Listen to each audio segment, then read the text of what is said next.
You're just not ready yet.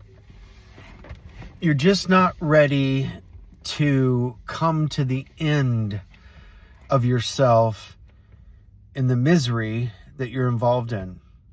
You know, I was talking with somebody that's close to me a while back, and they were asking me, how did you overcome this situation in your life? And I just said, well, I came to the point where I was just done. Everybody knows where that place is inside of them. You know, if you want to quit a habit, whether it's drinking or eating fast food, or it is smoking cigarettes, or anything that you feel, not what I say, but what you feel is detrimental to your health, or, you know, whether it's a relationship, you're caught up in this web of, man, he mistreats me all the time, but he's got these good qualities, or she has these good qualities, or it has these good qualities, whatever it is, right? And you keep justifying something in order to play the survival game of, yeah, but, you know, yeah, I understand that I need to, but the yeah buts are butting you out of your own authenticity, your own authentic nature that actually brings you freedom. So when you're looking at hum over hustle, what we're talking about here is, where is that flow, that hum, that harmonic fluidity in your life, as opposed to the distortion that you're involved in? You're going to come to a point where you're tired of that distortion, I guarantee you. It may take your entire life. God hope not. I hope not. But it might. There's people on their deathbed who they'd say, you know, I wish I would have done this. I live in regret. I hope you're not one of those people. I certainly don't want to be. It's like, yeah, we're human. We're going to do things, right? However, we have been given the gift of free will to as much as we're able to be in any given certain country. I know there's arguments against that. You're never in free will, but you really have free choice in how you perceive things and how you engage or partake in things. You really do have that free will. And so on that level, you know, we can agree, I'm sure. On another level, are we really free in society, even in America? No, not really. Because somebody has you somewhere with a subscription or a law or something you don't like, right? But what about you? What about the coming to the end of something that you feel, that you know has to come to an end in order for you to just experience another route, something different in your life that you know that will bring you some level of freedom? You don't know what that looks like yet. If you're addicted, you don't know what that looks like yet. When you're you're really trapped in that relationship, you don't know what it looks like yet. But this is the beauty of surrender. There's something that happens energetically and synchronistically when we surrender to allow the original blueprint of who we are, which is our spirit, the bigger part of who we are, the authentic us. When we allow that to rise to the surface and say hello to the egoic, conditioned side of us. In other words, it's going to say, hey, what about me? You're really not in charge, ego. You're really not in charge, whatever you want to say, flesh, whatever you want to say. I am.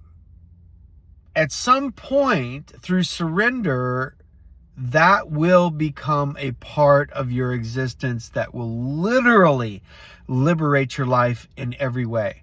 So this person that asked me about this addiction I once had said, how did you overcome it? And I said, I was just done.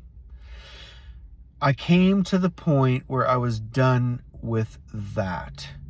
I didn't love it anymore. I didn't like it. I didn't enjoy it anymore. And I acknowledged that. And so then, because the bigger part of who I am said enough, then the conditioned part of me had to bow to the greater part, because the greater part of who you are, the spirit, will always trump, it will always triumph, it will always overpower the conditioned side of you when you come to a complete resolve in that yes. When you come to a resolve and I am done, and yes to the new. The new way of being, it's not new in the sense that the authentic you has always been there, because it has been from eternity to eternity. It's always there. It always has been. It's the new way of walking it out now, the new era of your existence coming online.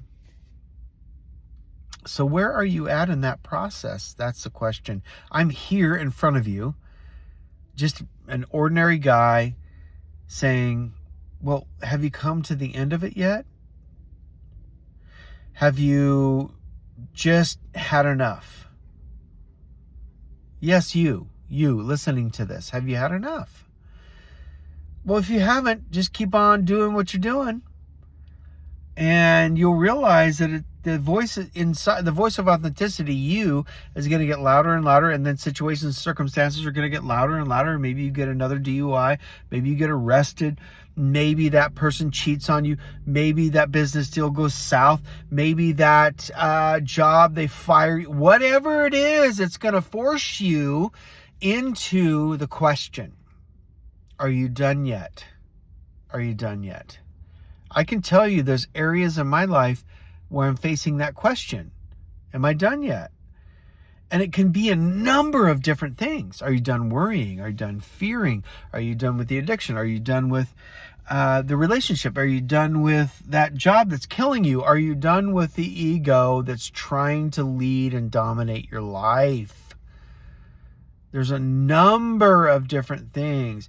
But the one thing that will always remain true is the voice of authenticity in you, coming from the inside out. So often, many of us have been used to reaching on the outside, bringing it in to make us feel better, or to have a better life, better relationships, better functionality, whatever it is.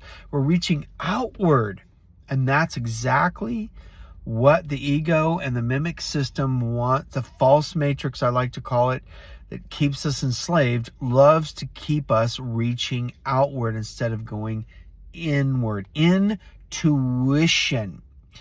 Paying the tuition on the inside so that we can have discernment to know what's going on the outside. That's the idea of this game called life. Life is here to serve us very, very well.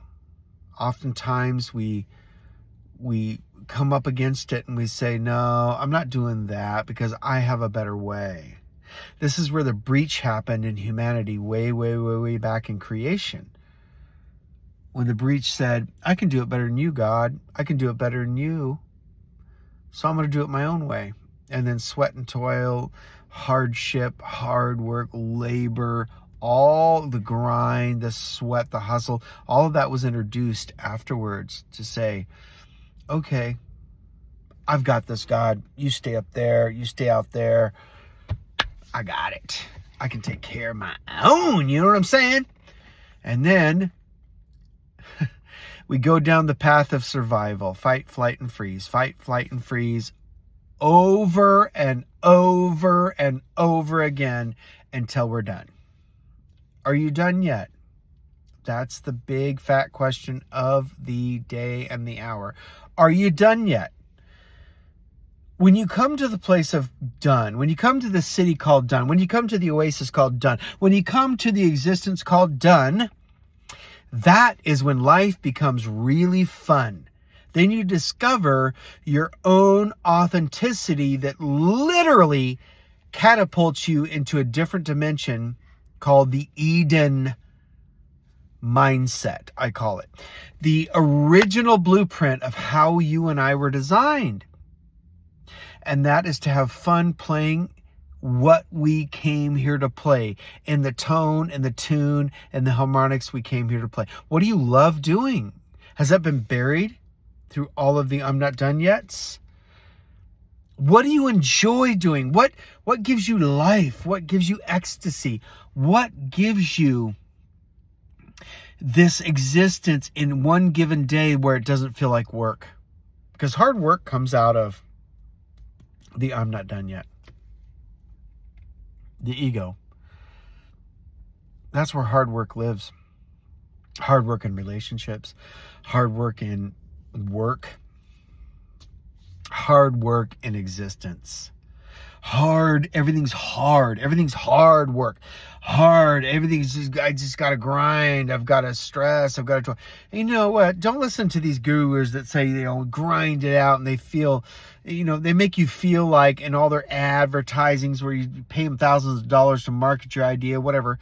And they make it look like life is so easy for them. No, it's not. It's miserable for them. They may be making lots of money, but they're miserable. I'm telling you.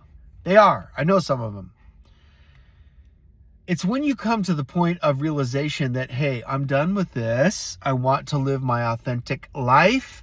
I want to live the real me. And I want to discover who that is. Maybe you don't know who it is, but that's okay. When you relent, that's the first step. When you surrender, that's the second step. When you become self-aware, that's the third step, going, okay, hold on. I'm recognizing some things. And then you start to shift into joy and play in whatever you do. First, be excited, be happy, be joyful first. And then the great unveiling happens, because you've become the tuning fork of that tone that other beautiful things can match and come and magnetize to. They start humming like two iPhones sitting next to each other. They go, woo, woo, woo, woo, woo, woo, woo, woo, woo, and then they, bing, there you go. An airdrop just came. Hello, honey. It just came. Match. Perfect match. That's what we're looking for. But it only comes through surrender and saying to yourself, I'm done. Hope that helped.